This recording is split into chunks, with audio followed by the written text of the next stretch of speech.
ಕಮ್ಮಿ ಮಾಡಿ ಅಂದ್ರು. ಅಯ್ಯ ಪೊಲೀಸ್ನವ್ರೆ, ಈ ಧರಣಿಗೆ ನೀವು ಯಾಕೆ ಅವಕಾಶ ಕೊಟ್ರೆ? ಇದು ಪ್ರಜಾಪ್ರಭುತ್ವ, ಮನಸ್ಸಲ್ಲಿ ಇಟ್ಟುಕೊಳ್ಳಿ, ಹೋಗಿ DC ಹೇಳಿ. ಹಾಗಾಗಿ ಬಂಧುಗಳೇ, ಏನಿವತ್ತು ಕರ್ನಾಟಕ ದಲಿತ ಚಳುವಳಿ ನವನಿರ್ಮಾಣ ವೇದಿಕೆ, ಜಿಲ್ಲಾ ಮಡಿವಾಳರ ಸಂಘ, ಶೋಷಿತರ ಸಂಘ ಎಲ್ಲವೂ ಸೇರಿಕೊಂಡು CH ಹರೀಶನ ಕೊಲೆಯ ಪ್ರಕರಣವನ್ನ ನ್ಯಾಯ ಕೇಳಕ್ ಬಂದಿದ್ವಿ. ಎಲ್ಲ ಈ ಜಿಲ್ಲಾ ಆಡಳಿತವೇ, ಕೊಲೆಯಾಗಿ 8 ತಿಂಗಳಾಗಿದೆ. ನಿಮ್ಮ ಮಾನ ಮರ್ಯಾದೆ ಕಾನೂನಿಲ್ಲವೇ? ನಾವಿಲ್ಲಿ ಮೈಕು ಕಡಿಮೆ ಮಾಡಬೇಕಾ? ಓಕೆ, ಮಾಡ್ತೀವಿ.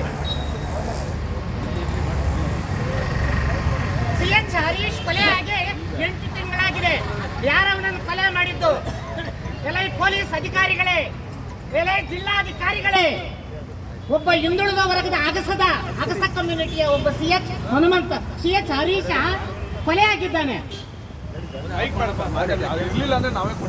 ಓಕೆ,